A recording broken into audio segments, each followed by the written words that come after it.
하시면 때를 미십니까? 그 빨갛게 되도록 떼수건으로 온몸을 박박 문지르시나요? 아, 시원하다. 개운하다. 이렇게 생각하시죠? 그런데 말입니다, 여러분. 오늘 제가 여러분께 전하는 이 메시지는 단순한 건강 정보가 아닙니다. 이건 생존의 문제입니다. 제 진료실에 지난주에 오신 김대식 어르신 70세, 평생을 일주일에 2번씩 30년 넘게 때를 미뤄오신 분입니다. 그분의 검사 결과를 보는 순간 저는 정말 가슴이 철렁 내려앉았습니다. 크레아티닌 수치 4.8, 정상이 1.2 이하인데 4배가 넘는 수치였습니다. 신장 기능이 겨우 20%밖에 남지 않은 상태였어요. 투석, 다시 말해 인공신장, 그 직전까지 간 거예요. 선생님, 저 그냥 때 좀 미뤘을 뿐인데요. 이게 뭔 소리입니까? 김대식 어르신은 제 말을 믿을 수가 없다는 표정이었습니다. 하지만 이건 사실입니다. 떼수건으로 피부를 벗겨내는 그 순간 여러분의 콩팥도 함께 벗겨지고 있습니다. 저는 30년간 신장질환으로 고통받는 분들을 치료해온 신장내과 전문의 박 박사입니다. 그동안 제 진료실을 거쳐간 수천 명의 환자분들 중에서 가장 안타까운 케이스가 뭔지 아십니까? 바로 이렇게 말씀하시는 분들입니다. 선생님, 저는 건강하게 살려고 정말 열심히 노력했습니다. 운동도 하고 목욕탕도 열심히 다니고 깨끗하게 씻으려고 때도 열심히 밀었는데 왜 제 신장이 이 지경이 됐습니까? 여러분, 들으셨습니까? 건강하게 살려고 했던 행동이 오히려 신장을 망가뜨린 겁니다. 이게 얼마나 억울한 일입니까? 좋은 의도로 열심히 했던 일이 독이 된 겁니다. 자, 지금부터 제가 말씀드리는 내용 절대 가볍게 넘기지 마세요. 여러분이 지금까지 알고 계셨던 목욕 상식, 그게 전부 틀렸을 수도 있습니다. 아니, 틀렸습니다. 여러분의 피부는 단순한 껍데기가 아닙니다. 피부는 우리 몸을 지키는 천사의 방패입니다. 그 방패를 여러분이 직접 떼수건으로 찢어 발기고 계신 겁니다. 피부 표면에는 각질층이라는 게 있어요. 이 각질층 2개가 고작 0.02mm입니다. 랩 한 장보다 봐요. 투명한 비닐 하나 정도의 두께라고 생각하시면 됩니다. 그런데 이 얇디얇은 층이 어마어마한 일을 합니다. 첫째, 우리 몸속 수분이 빠져나가지 않게 막아줍니다. 둘째, 바깥에 세균과 독소가 들어오지 못하게 막아줍니다. 셋째, 외부 충격으로부터 피부를 보호합니다. 이게 최전방 방어선입니다. 그런데 때를 미면요, 이 방어선이 한순간에 무너집니다. 떼수건으로 박박 문질러서 하얗게 빼가 나온다고 좋아하시죠? 그게 뭔지 아십니까? 그건 때가 아닙니다. 여러분의 피부세포입니다. 보호막입니다. 생명의 방패입니다. 그걸 여러분이 직접 벗겨내고 계신 겁니다. 방어선이 무너지면 어떻게 될까요? 첫 번째 재앙이 시작됩니다. 몸속 수분이 미친 듯이 증발합니다. 목욕탕에서 나오면 피부가 당기죠. 건조해지죠? 그게 바로 수분이 빠져나가고 있다는 신호입니다. 피부가 건조해지면 우리 몸은 패닉 상태에 빠집니다. 아, 큰일 났다. 수분이 부족하다. 어디서든 물을 끌어와야 해. 그러면서 혈관 속 수분을 빼내기 시작합니다. 혈액이 걸쭉해집니다. 혈액이 걸쭉해지면 어떻게 될까요? 신장은 그 걸쭉한 피를 거르느라 미친 듯이 일을 합니다. 신장 안에는 사구체라는 게 있어요. 쉽게 말하면 정수기 필터입니다. 정수기에 지는 물을 넣으면 어떻게 됩니까? 필터가 금방 막히죠? 똑같습니다. 걸쭉한 피가 들어오면 사구체가 막힙니다. 사구체가 막히면 신장 기능이 떨어집니다. 그렇게 한 번, 2번, 3번 때를 미을 때마다 사구체가 조금씩 망가집니다. 10년, 20년, 30년 그렇게 쌓이고 쌓이면 어느 날 갑자기 크레아티닌 수치가 4.8이 되는 겁니다. 김대식 어르신처럼 말이죠. 두 번째 재앙이 시작됩니다. 피부 방어선이 무너지면 세균이 침투합니다. 때를 민 자리에는 보이지 않는 상처가 수천 개 생깁니다. 너무 작아서 보이지 않지만 현미경으로 보면 피부가 온통 찢어져 있습니다. 거기로 세균이 들어옵니다. 목욕탕 물속에는 수많은 세균이 있습니다.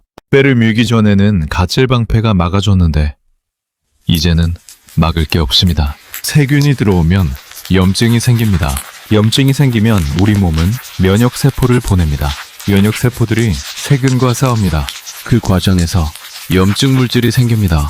이 염증 물질들이 혈액을 타고 온몸을 돕니다. 당연히 신장으로도 갑니다. 신장은 이 염증 물질을 걸러내느라 또다시 과로합니다. 게다가 염증 물질 자체가 신장 조직을 공격합니다. 신장 안에 미세한 혈관들을 손상시킵니다. 결국 신장은 이중 타격을 받는 겁니다. 세 번째 재앙이 시작됩니다. 피부가 자극을 받으면 우리 몸은 스트레스 호르몬을 분비합니다. 떼수건으로 피부를 박박 문지르는 건 피부 입장에서는 엄청난 스트레스입니다. 공격받는 거예요. 그러면 우리 몸은 코르티솔이라는 스트레스 호르몬을 쏟아냅니다. 이 호르몬이 혈압을 올립니다. 혈압이 오르면 신장 안의 미세한 혈관, 수도 파이프 같은 혈관들이 압력을 견디지 못합니다. 혈관 벽이 손상됩니다.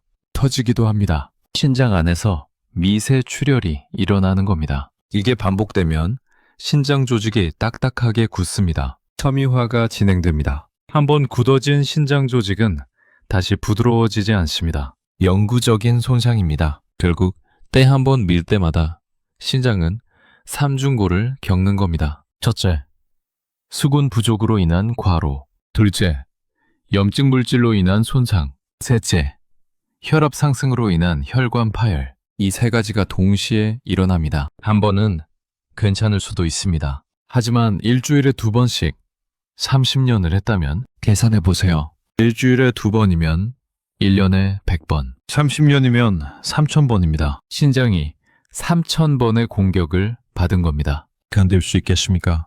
김대식 어르신의 신장은 결국 항복했습니다. 20%만 남기고 기능을 멈췄습니다. 선생님, 그럼 저는 이제 어떻게 해야 합니까?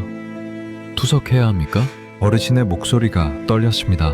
눈에는 눈물이 그렁그렁 맺혔습니다. 투석이 뭔지 아십니까? 일주일에 3번 병원에 가서 4시간씩 누워 있어야 합니다. 팔에 굵은 바늘을 꽂습니다.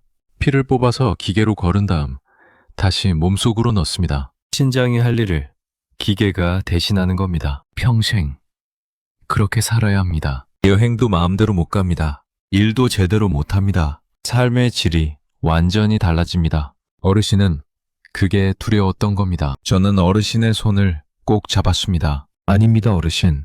아직 늦지 않았습니다. 지금부터라도 제가 알려드리는 방법대로 하시면 신장을 되살릴 수 있습니다. 어르신의 눈에 희망의 빛이 돌아왔습니다. 정말입니까, 선생님? 정말로 제 신장이 다시 좋아질 수 있습니까? 네, 어르신. 하지만 조건이 있습니다. 제 말을 100% 따라주셔야 합니다. 알겠습니다, 선생님. 뭐든지 하겠습니다. 그날부터 김배식 어르신의 투쟁이 시작됐습니다. 그리고 3개월 후 기적이 일어났습니다. 아까 말씀드린 크레아티닌 수치 기억하시죠? 쉽게 말하면 신장 건강 점수입니다. 우리 몸에서 나온 찌꺼기를 신장이 걸러내는데 못 걸러내면 피 속에 쌓이는 겁니다. 그 수치가 4.8에서 2.1로 떨어졌습니다. 신장 기능이 20%에서 45%로 회복됐습니다. 거의 2배가 넘게 좋아진 겁니다. 어르신은 제 손을 붙잡고 눈물을 흘리셨습니다. 선생님, 감사합니다. 선생님이 알려주신 그 목욕법, 제 목숨을 살렸습니다. 여러분, 이건 기적이 아닙니다. 과학입니다. 의학입니다. 그리고 여러분도 할 수 있습니다. 하지만 여러분, 제가 오늘 말씀드리는 내용이 단순히 때 밀지 마세요로 끝나는 게 아닙니다. 그보다 훨씬 더 중요한 신장을 살리는 목욕의 비밀이 있습니다. 어떤 부위를 어떤 순서로 어떻게 씻어야 하는지, 목욕 전에 뭘 마셔야 하는지, 목욕 후에 뭘 발라야 하는지, 물 온도는 몇 도여야 하는지, 목욕 시간은 얼마나 해야 하는지, 심지어 샤워기 물줄기를 어떻게 맞아야 하는지까지, 이 모든 것이 신장 수치와 직결됩니다. 김대식 어르신뿐만 아니라 제 환자분들 중에는 이 방법을 실천하고 나서 놀라운 변화를 경험하신 분들이 수없이 많습니다. 이만기 어르신, 70세. 이분은 발목이 퉁퉁 붓고 아침에 일어나면 얼굴이 달덩이처럼 부어서 저한테 오셨던 분입니다. 양아 자국이 발목에 깊게 파였어요. 신발도 평소보다 한 치수 큰 걸 신어야 했습니다. 신장 기능이 떨어져서 몸속 노폐물과 수분이 제대로 배출되지 않았던 거예요. 선생님, 제발 저 좀 살려주세요. 이렇게 살 바에야 차라리 어르신의 말씀을 제가 끊었습니다. 어르신, 그런 말씀 하지 마세요. 아직 희망이 있습니다. 제가 알려드리는 방법, 딱 2주만 실천해보세요. 그리고 정말로 2주 후, 이만기 어르신이 환한 얼굴로 제 진료실에 들어오셨습니다. 선생님, 봐보세요. 발목이 이렇게 가늘어졌어요. 양말 자국도 안 남아요. 어르신은 바지를 걷어 올리며 자랑하셨습니다. 정말로 발목 부종이 거의 사라졌습니다. 그리고요, 소변이 시원하게 나와요. 30년 만에 처음이에요. 화장실 가는 게 이렇게 개운할 수가 있나요? 혈액 검사 결과도 놀라웠습니다. 신장 건강 점수가 2.8에서 1.9로 떨어졌습니다. 선생님, 이게 정말입니까? 제가 30년 동안 고생했던 게 목욕 방법 하나 바꿨더니 이렇게 좋아지다니요. 이만기 어르신의 목소리에는 믿기지 않는다는 감정과 감사하다는 감정이 동시에 섞여 있었습니다. 이만기 어르신의 옆집에 사시는 장영식 어르신도 그 모습을 보시고는 저한테 달려오셨습니다. 선생님, 저도 좀 알려주세요. 저도 이만기 씨처럼 되고 싶습니다. 저도 발이 붓고 소변도 시원하게 안 나오고 아침에 일어나면 얼굴이 퉁퉁 부어 있어요. 장영식 어르신은 이만기 어르신의 변화를 매일 옆에서 지켜보셨답니다. 처음에는 믿지 않았어요. 목욕 방법 바꾼다고 뭐가 달라지겠나 싶었죠. 그런데 이만기 씨가 날마다 좋아지는 걸 보니까 이건 진짜구나 싶더라고요. 여러분, 이게 바로 올바른 목욕법의 힘입니다. 약도 아니고 수술도 아니고 그저 목욕 방법만 바꿨을 뿐인데 신장이 되살아나는 겁니다. 이 영상은 여러분의 생명과 직결된 내용입니다. 여러분의 남은 인생 30년을 바꿀 수 있습니다. 부디 끝까지 함께 해주세요. 그리고 여러분 주변에 신장이 안 좋으신 분이 계시다면 이 영상을 꼭 공유해주세요. 한 사람의 생명을 구하는 일입니다. 자, 여러분, 여기까지 들으시고 혹시 이런 생각하고 계신 분 계십니까? 박 선생님, 그 정도로 심각한 문제라면 왜 병원에서는 안 알려줍니까? 왜 의사들은 그냥 약만 처방하고 목욕 방법에 대해서는 한마디도 안 합니까? 정말 좋은 질문입니다. 사실은 말이죠, 여러분. 병원에서는 시간이 없습니다. 한 환자를 진료하는데 고작 5분에서 10분. 그 짧은 시간에 검사 결과 설명하고 약 처방하고 주의사항 말하면 끝입니다. 목욕 방법까지 일일이 설명할 시간이 없는 거예요. 게다가 많은 의사들도 이 연결고리를 모릅니다. 의과대학에서 신장 질환은 배우지만 떼수건과 신장의 관계는 안 가르칩니다. 피부과에서는 피부 장벽에 대해 배우지만 피부 장벽과 신장의 관계는 안 가르칩니다. 각 과가 따로따로 놀고 있는 겁니다. 하지만 우리 몸은 하나로 연결되어 있습니다. 피부가 망가지면 신장도 망가집니다. 혈관이 상하면 심장도, 신장도 다 상합니다. 이건 제가 30년간 임상 현장에서 수천 명의 환자를 보면서 직접 깨달은 진실입니다. 김대식 어르신이 처음 제 진료실에 오셨을 때 이미 여러 병원을 다녀오신 상태였습니다. 선생님, 저는 3년 전부터 신장약을 먹고 있습니다. 그런데 자꾸 나빠져요. 약을 먹는데도 왜 계속 나빠집니까? 저는 어르신께 물었습니다. 어르신, 혹시 목욕탕 자주 가십니까? 네, 일주일에 2번은 꼭 갑니다. 때도 밀고 깨끗하게 씻어야 건강이 좋잖아요. 바로 그겁니다. 약으로 신장을 보호하려고 애쓰는데 목욕탕에서 신장을 공격하고 있었던 겁니다. 한쪽에서는 물을 붓고 다른 쪽에서는 물을 퍼내고 있었던 거예요. 당연히 좋아질 리가 없죠. 이게 제가 여러분께 이 영상을 통해 꼭 알려드리고 싶은 내용입니다. 약만으로는 부족합니다. 생활 습관을 바꿔야 합니다. 특히 목욕 습관을. 여러분, 지금 이 순간에도 전국의 수많은 신장 환자분들이 투석실에서 고통받고 계십니다. 2024년 기준으로 대한민국 투석 환자가 12만 명을 넘었습니다. 해마다 1만 명씩 늘어나고 있습니다. 그분들 중 상당수가 잘못된 생활 습관 때문에 신장이 망가진 겁니다. 아니요, 고혈압도 물론 중요하지만 때미는 습관, 뜨거운 물에 오래 있는 습관, 이런 것들이 신장을 서서히 죽이고 있습니다. 만약 10년 전에, 20년 전에 누군가 이 사실을 알려줬더라면 그분들이 투석까지 가지 않았을 수도 있습니다. 여러분은 지금 이 영상을 보고 계십니다. 여러분은 운이 좋으신 겁니다. 아직 늦지 않았습니다. 지금부터라도 바꾸시면 됩니다. 자, 이제 본격적으로 핵심 내용으로 들어가겠습니다. 지금까지는 왜 때를 매면 안 되는지 그 이유를 설명드렸습니다. 이제부터는 그럼 어떻게 해야 하는지 구체적인 방법을 알려드리겠습니다. 하지만 그 전에 여러분께 한 가지 더 보여드려야 할 게 있습니다. 바로 잘못된 목욕 습관이 얼마나 무서운 결과를 초래하는지 실제 환자 사례를 하나 더 들려드리겠습니다. 이번에는 조금 바른 케이스입니다. 김옥순 어르신 60세. 이분은 신장 수치는 괜찮으셨습니다. 하지만 목욕 습관 하나 때문에 목숨을 잃을 뻔했습니다. 무슨 일이 있었는지 지금부터 자세히 말씀드리겠습니다. 여러분, 집중해 주세요. 이건 여러분에게도 일어날 수 있는 일입니다. 특히 겨울철에 식사 후에 목욕하시는 분들은 더더욱 주의해서 들으셔야 합니다. 작년 겨울 12월 어느 추운 저녁이었습니다. 김옥순 어르신은 저녁 식사를 마치셨습니다. 따끈한 된장찌개에 보리밥 한 그릇. 아, 배부르다. 어르신은 흐뭇하게 웃으셨습니다. 그리고 생각하셨죠. 이렇게 추운 날 따뜻한 물에 몸 좀 담그고 와야겠다. 어르신은 욕실로 들어가셨습니다. 탕 안에 뜨거운 물을 가득 받으셨습니다. 손을 담가보니 뜨끈뜨끈합니다. 이 정도면 딱 좋지. 어르신은 천천히 욕조에 몸을 담그셨습니다. 아, 시원해.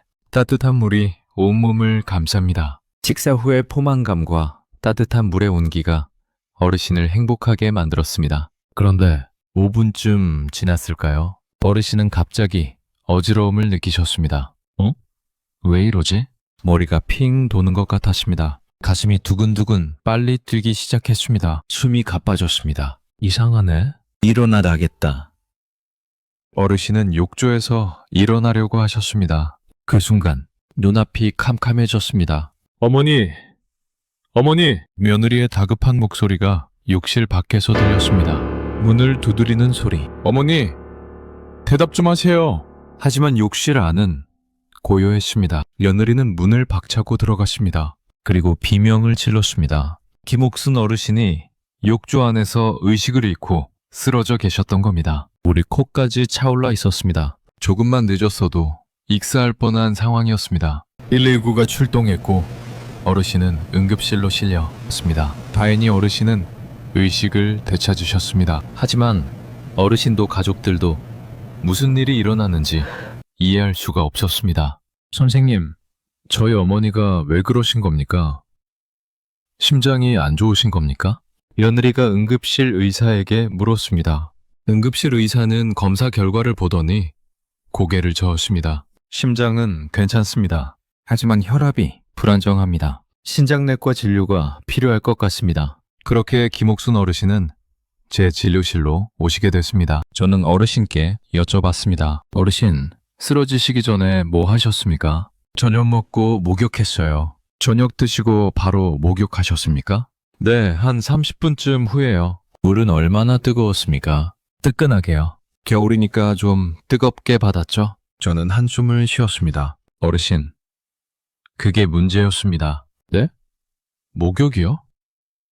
목욕이 뭐가 문제예요? 어르신은 이해할 수 없다는 표정이었습니다. 여러분, 지금부터 제가 설명드리는 내용 정말 중요합니다. 특히 60대 이상이신 분들, 혈압이 높으신 분들, 당뇨가 있으신 분들은 꼭 기억하셔야 합니다. 식사 후에 바로 뜨거운 물에 들어가면 여러분의 몸에 무슨 일이 일어나는지 아십니까? 혈압이 널뛰기를 합니다. 이걸 의학 용어로 히트 쇼크라고 합니다. 쉽게 말하면 혈압 널뛰기입니다. 우리 몸은 온도 변화에 민감합니다.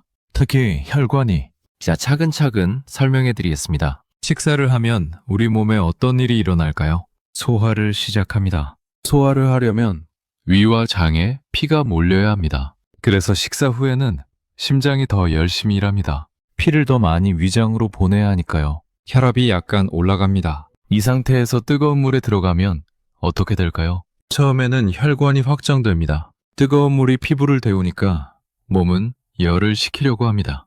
피부 쪽 혈관을 넓힙니다. 피를 피부 쪽으로 보내서 열을 발산하려는 겁니다. 그러면 혈압이 급격히 떨어집니다. 묘로 가는 피가 부족해집니다. 어지러움을 느낍니다. 지목순 어르신이 바로 이 상태였던 겁니다. 그런데 문제는 여기서 끝나지 않습니다. 어르신이 어지러움을 느끼고 욕조에서 일어나려고 하셨죠. 그 순간 또다시 혈압이 급변합니다. 앉아있다가 갑자기 일어서면 피가 아래로 쏠립니다. 중력 때문입니다. 그러면 뇌로 가는 피가 더욱 부족해집니다. 뇌는 급하게 명령을 내립니다. 혈압을 올려 당장 심장이 더 세게 뜁니다. 혈관이 급격히 수축합니다. 하지만 이미 늦었습니다. 뇌로 가는 피가 끊겼습니다.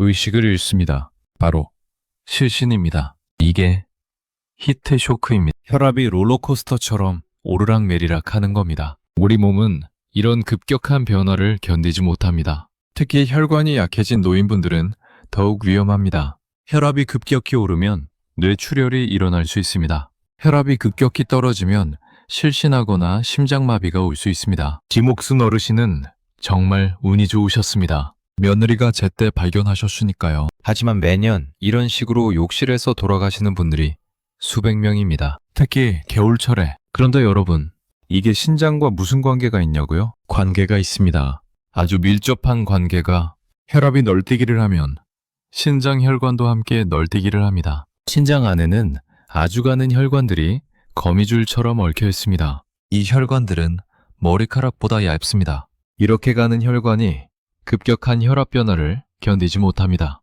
혈압이 오르면 터집니다. 혈압이 떨어지면 산소 공급이 끊겨서 세포가 죽습니다. 결국 신장 조직이 조금씩 망가집니다. 한 번, 두 번, 세 번. 이렇게 반복되면 신장 기능이 떨어집니다. 김옥순 어르신의 혈액 검사 결과를 보고 놀랐습니다. 신장 건강 점수가 1.5였습니다. 정상 상한선을 넘었습니다. 어르신, 신장이 손상되기 시작했습니다. 네? 신장이요? 저는 심장이 문제인 줄 알았는데요. 심장도 물론 조심하셔야 합니다. 하지만 신장도 이미 영향을 받고 있습니다. 어르신, 혹시 평소에도 식사 후에 바로 목욕하셨습니까? 네, 그게 습관이에요. 밥 먹고 나면 몸이 나른해지잖아요. 그때 따뜻한 물에 들어가면 정말 좋더라고요. 어르신, 그 습관이 어르신의 신장을 망가뜨리고 있었습니다. 어르신은 믿을 수 없다는 표정이었습니다. 하지만 이건 사실입니다. 직후 목욕, 특히 뜨거운 물에 바로 들어가는 습관은 신장을 공격합니다. 첫째, 혈압 변화로 인한 혈관 손상. 둘째, 소화기관과 피부로 혈액이 분산되면서 신장으로 가는 혈류량 감소. 셋째, 급격한 온도 변화로 인한 스트레스 호르몬 분비. 이 세 가지가 동시에 신장을 공격합니다. 김옥순 어르신의 옆집에 사시는 조숙자 어르신도 비슷한 습관을 가지고 계셨습니다. 조숙자 어르신은 김옥순 어르신이 응급실에 실려간 이야기를 듣고 깜짝 놀라서 저한테 오셨습니다. 선생님, 저도 똑같이 해요. 밥 먹고 나면 꼭 목욕해요. 특히 겨울에는 뜨거운 물에 오래 있어야 몸이 풀리거든요. 저는 조숙자 어르신께 단호하게 말씀드렸습니다. 어르신, 당장 그만두셔야 합니다. 그게 어르신 목숨을 위협하고 있습니다. 네? 그런데 TV에서 봤는데요. 밥 먹고 운동하면 안 된다고는 하던데 목욕은 괜찮다고 하던데요. 어르신, 그건 잘못된 정보입니다. 목욕도 우리 몸에는 상당한 부담입니다. 특히 뜨거운 물은 운동보다 더 위험할 수 있습니다. 아이고, 그럼 저는 평생 잘못 알고 있었네요. 조숙자 어르신의 목소리가 떨렸습니다.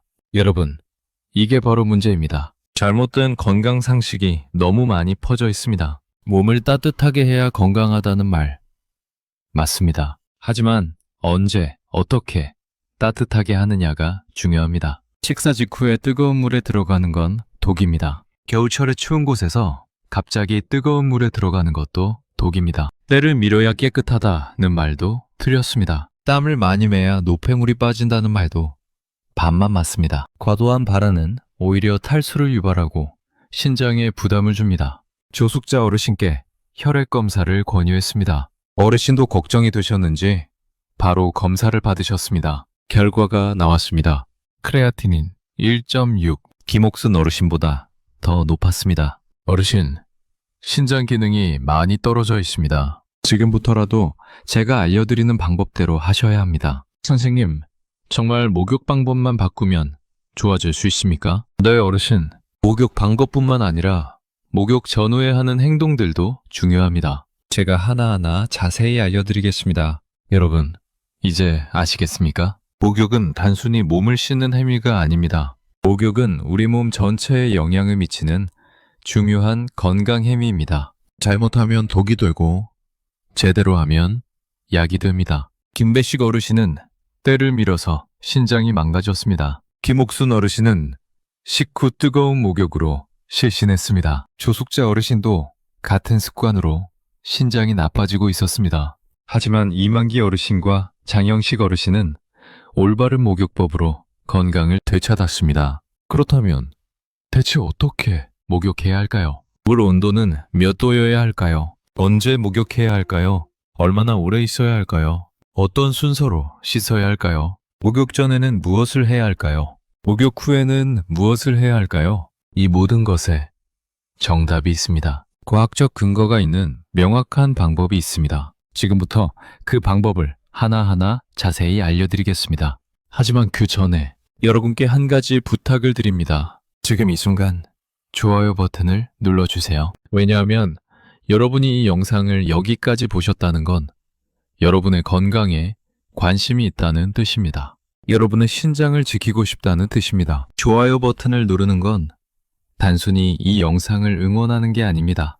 좋아요를 누르는 순간 여러분의 뇌에 나는 이걸 실천하겠다는 신호가 갑니다. 심리학적으로 작은 행동이 큰 변화로 이어집니다. 좋아요 버튼 하나가 여러분이 실천으로 나아가는 첫걸음입니다. 그리고 이 영상을 여러분 혼자만 보지 마세요. 여러분의 부모님, 형제 자매, 친구들에게 꼭 공유해 주세요. 지금 이 순간에도 김옥순 어르신처럼 식후에 뜨거운 물에 들어가는 분들이 수없이 많습니다. 지금 이 순간에도 김배식 어르신처럼 떼수건으로 피부를 벗기는 분들이 수없이 많습니다. 그분들은 모릅니다. 자기가 하는 행동이 자기 신장을 죽이고 있다는 걸. 여러분의 공유 하나가 누군가의 생명을 구할 수 있습니다. 자, 이제 본격적으로 해결책을 알려드리겠습니다. 먼저 신장을 깨우는 5대 부위 세정법을 알려드리겠습니다.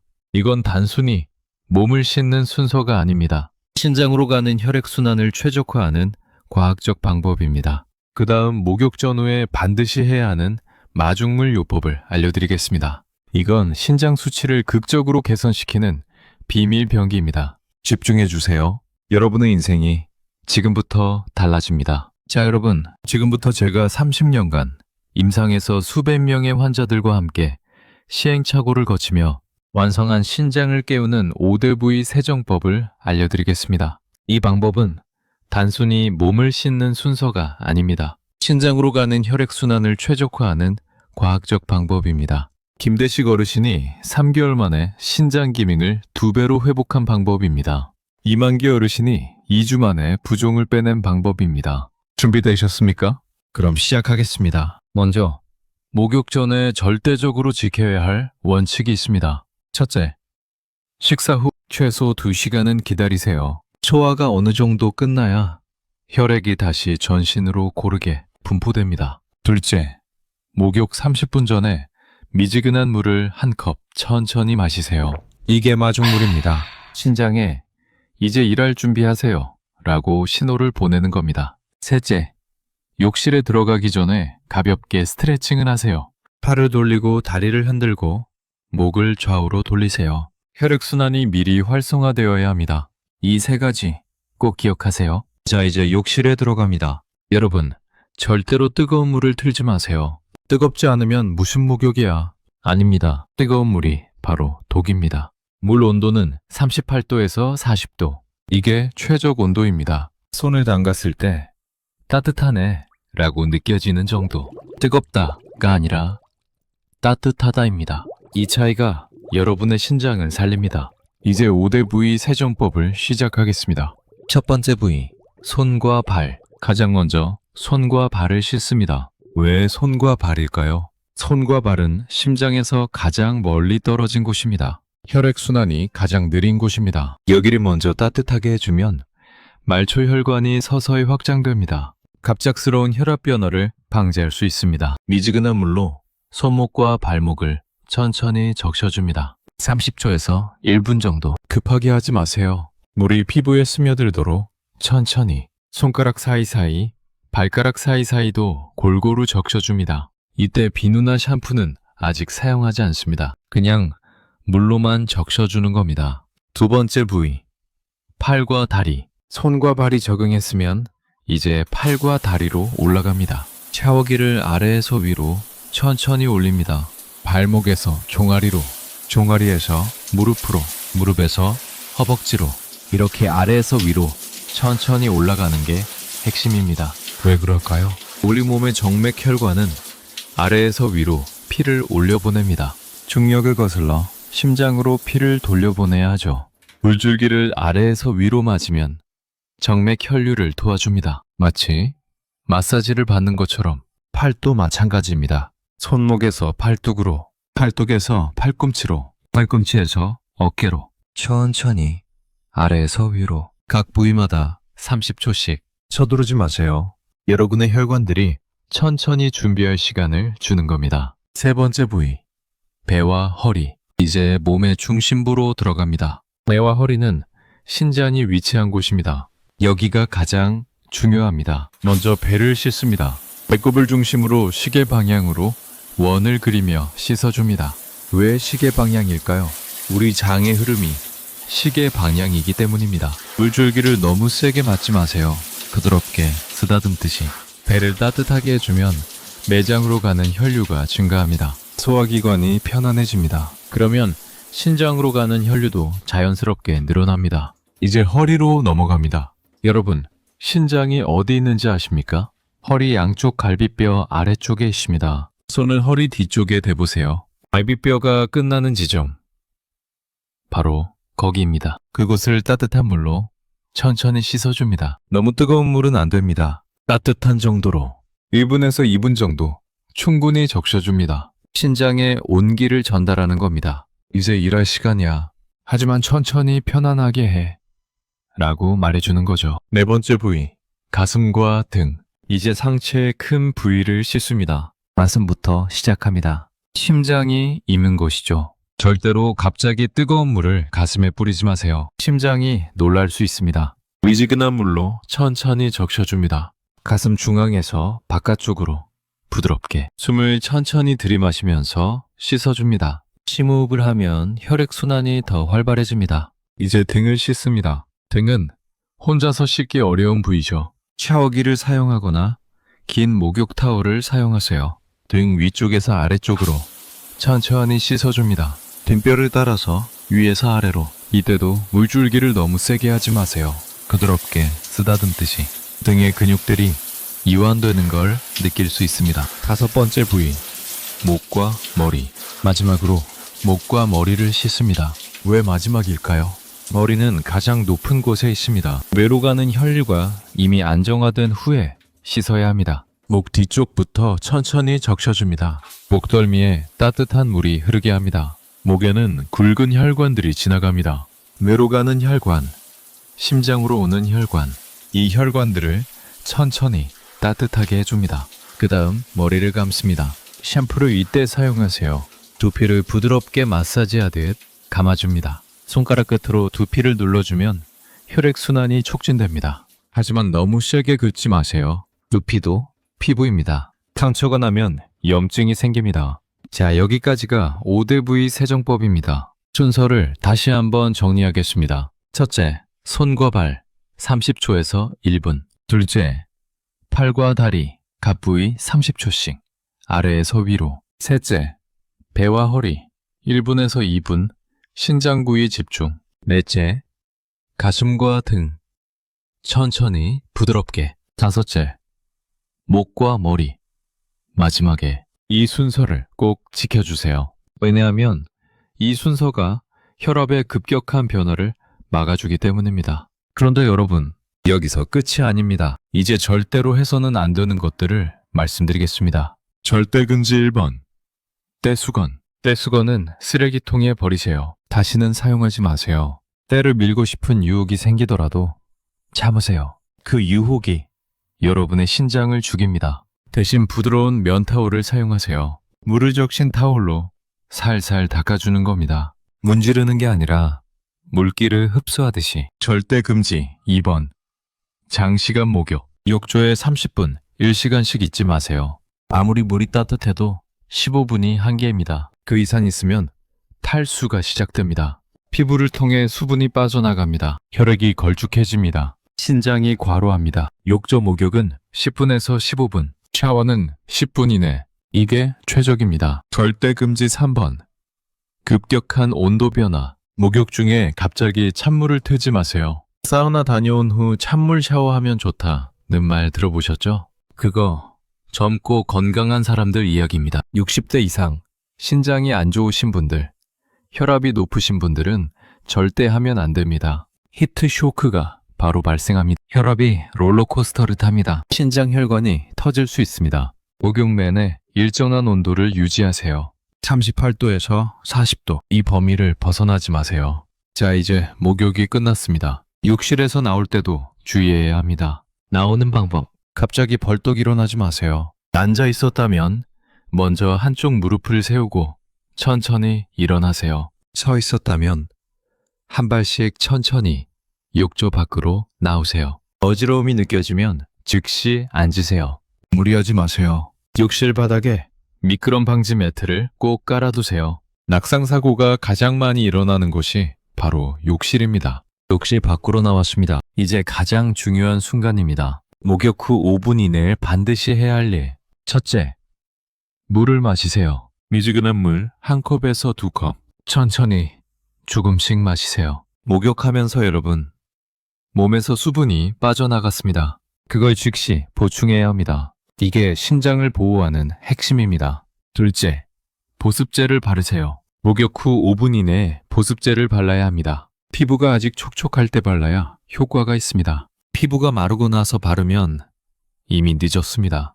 보습제는 향이 강하지 않은 순한 제품을 사용하세요. 온몸에 골고루 발라주세요. 특히 팔과 다리, 건조하기 쉬운 부위는 꼼꼼하게. 피부 장벽을 다시 세우는 겁니다. 셋째, 편안한 옷을 입으세요. 꽉 끼는 옷은 혈액순환을 방해합니다. 헐렁하고 부드러운 옷을 입으세요. 그리고 10분에서 15분 정도 앉아서 쉬세요. 바로 활동하지 마세요. 몸이 안정을 찾을 시간을 주세요. 여러분, 여기까지가 신장을 깨우는 완벽한 목욕법입니다. 정리하겠습니다. 목욕 전 식사 후 2시간 이상 기다리기. 30분 전 미지근한 물 1컵. 가벼운 스트레칭. 목욕 중 물온도 38도에서 40도. 5대 부위 순서대로 손발, 팔다리, 배허리, 가슴 등, 목머리. 총 시간 10분에서 15분. 떼수건 절대 금지. 급격한 온도 변화 금지. 목욕 후 천천히 일어나기. 5분 이내 물 마시기. 5분 이내 보습제 바르기. 10분에서 15분 휴식. 이걸 매일 실천하세요. 하루도 빠짐없이. 김대식 어르신이 이렇게 하셨습니다. 3개월 후 신장 기능이 2배로 회복됐습니다. 이만기 어르신도 이렇게 하셨습니다. 2주 후 부종이 빠졌습니다. 여러분도 할 수 있습니다. 그런데 여러분, 제가 아직 가장 중요한 비밀을 알려드리지 않았습니다. 바로 마중물 요법입니다. 이게 신장 수치를 극적으로 개선시키는 진짜 비밀병기입니다. 김배식 어르신의 크레아티닌 수치가 4.8에서 2.1로 떨어진 비결이 바로 이 마중물 요법이었습니다. 이만기 어르신이 2주 만에 부종을 뺀 비결도 마중물 요법이었습니다. 지금부터 아주 자세하게 알려드리겠습니다. 집중해 주세요. 마중물 요법. 이게 뭘까요? 옛날에 펌프로 물을 기를 때를 생각해 보세요.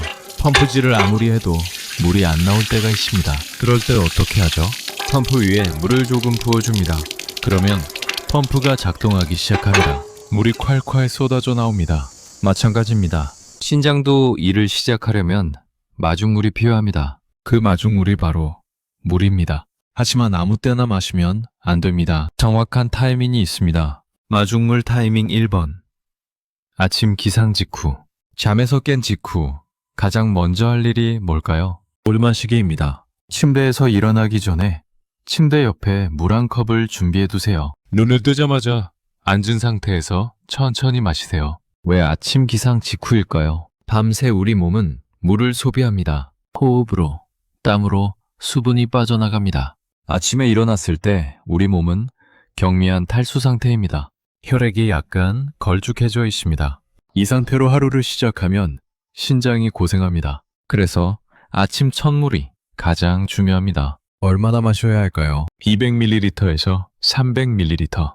종이컵으로 한 컵에서 한 컵 반 정도만 숨에 들이키지 마세요. 천천히 조금씩 5분에 걸쳐서 마시세요. 물 온도는 미지근하게. 너무 차가운 물은 위장을 자극합니다. 너무 뜨거운 물은 식도를 자극합니다. 체온과 비슷한 온도. 그게 최적입니다. 마중물 타이밍 2번. 식사 30분 전. 점심 먹기 30분 전. 저녁 먹기 30분 전. 물을 마시세요. 왜 식사 전일까요? 식사를 하면 소화를 위해 위장으로 피가 몰립니다. 신장으로 가는 혈류량이 줄어듭니다. 그 전에 미리 수분을 보충해 두는 겁니다. 신장에게 곧 소화 작업이 시작되니까 미리 준비해 라고 알려주는 거죠.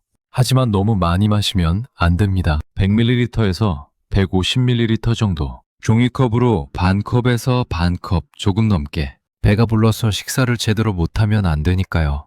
그리고 절대로 식사하면서 물을 마시지 마세요. 밥 먹을 때 물로 넘겨야 잘 넘어간다는 분들 계시죠? 그거 소화에 안 좋습니다. 위산이 물로 희석되면 소화 능력이 떨어집니다. 식사는 물 없이 천천히 씹어서 드세요.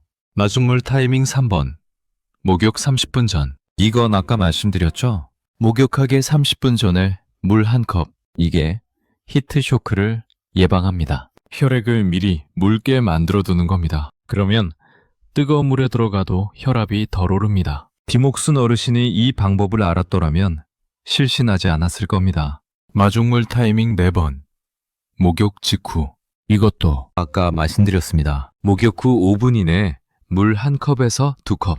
목욕하면서 빠진 수분을 즉시 보충하는 겁니다. 이때 물에 소금을 아주 조금, 한 꼬집 넣으면 더 좋습니다. 목욕하면서 땀으로 나간 건 물만이 아니라 염분도 함께 나갔습니다. 그걸 함께 보충해 주는 겁니다. 너무 짜게 하면 안 됩니다. 혀에 거의 믿겨지지 않을 정도로 아주 살짝만. 마중물 타이밍 5번.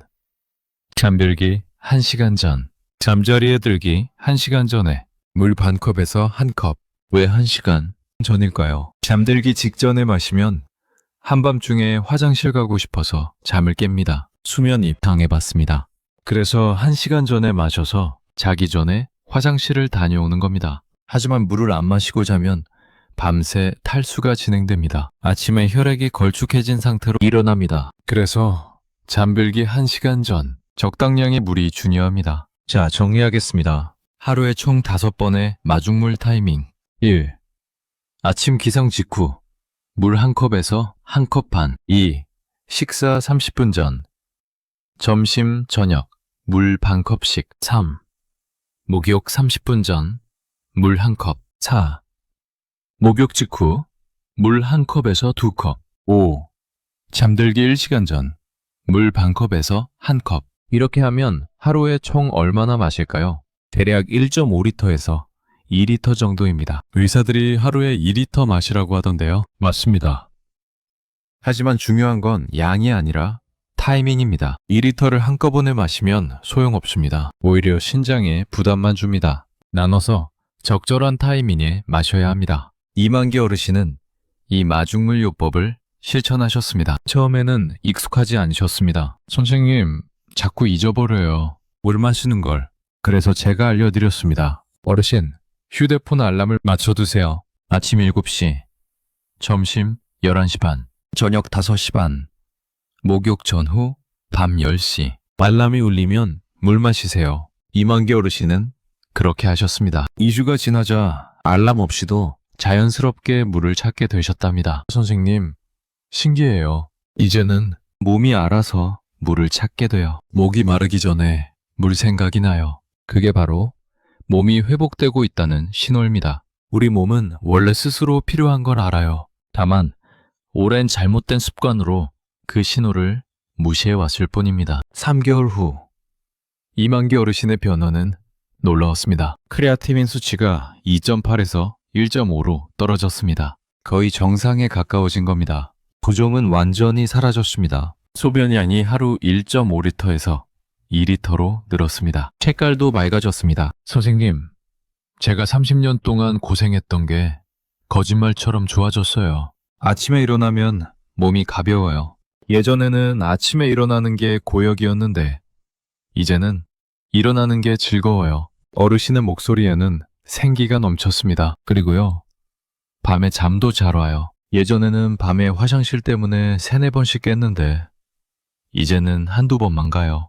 푹 자고 나니까 낮에 피곤하지도 않아요. 이만기 어르신의 옆집 장영식 어르신도 이 모습을 보시고 따라하기 시작하셨습니다. 이만기 씨가 날마다 좋아지는 걸 보니까 저도 안 할 수가 없더라고요. 장영식 어르신은 처음에는 반신반의 하셨답니다. 목욕 방법 바꾸고 물 좀 마신다고 뭐가 그렇게 달라지겠어요?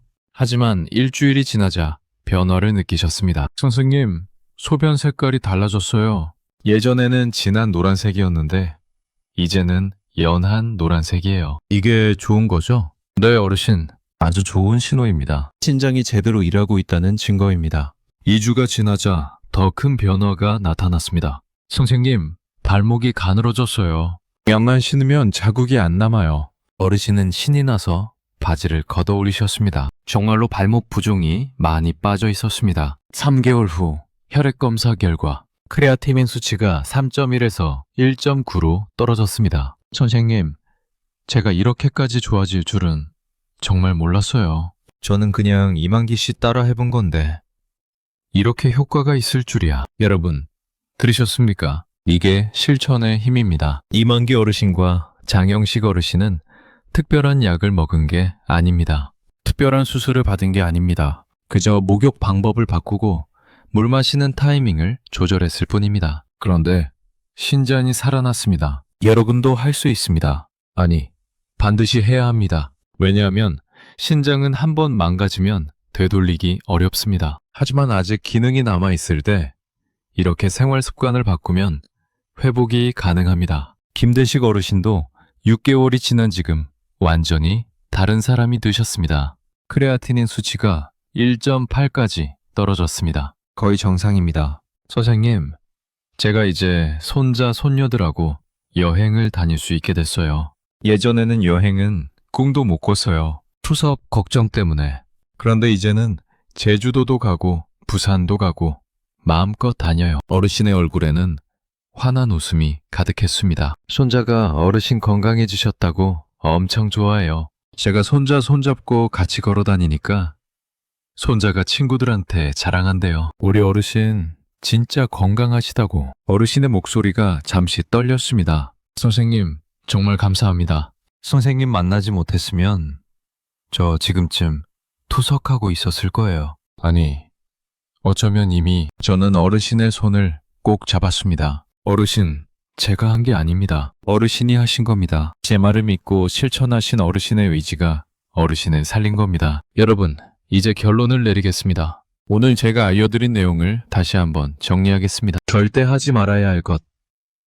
떼수건으로 피부 벗기기, 식사 직후, 뜨거운 물에 들어가기, 장시간 목욕, 15분 이상, 급격한 온도 변화, 물 없이 목욕하기, 반드시 해야 할 것 5대 부위 세정법, 손발, 팔다리, 배, 허리, 가슴 등, 목머리, 물 온도 38도에서 40도 유지, 마중물 요법 하루 5번, 적절한 타이밍, 목욕 후 보습제, 해바르기, 충분한 휴식, 이것만 지켜주세요. 매일 하루도 빠짐없이 3개월만 실천해보세요. 여러분의 몸이 달라져 있을 겁니다. 여러분, 신장은 침묵의 장기입니다. 아플 때까지 증상이 없습니다. 증상이 나타났을 때는 이미 70%에서 80%가 망가진 후입니다. 그때는 이미 늦었습니다. 하지만 지금은 아직 늦지 않았습니다. 지금 이 순간 여러분의 신장은 여전히 일하고 있습니다. 비록 조금 힘들어하고 있을지라도 아직 살아 있습니다. 여러분이 오늘부터 목욕 방법을 바꾸면 신장이 숨을 쉴 수 있습니다.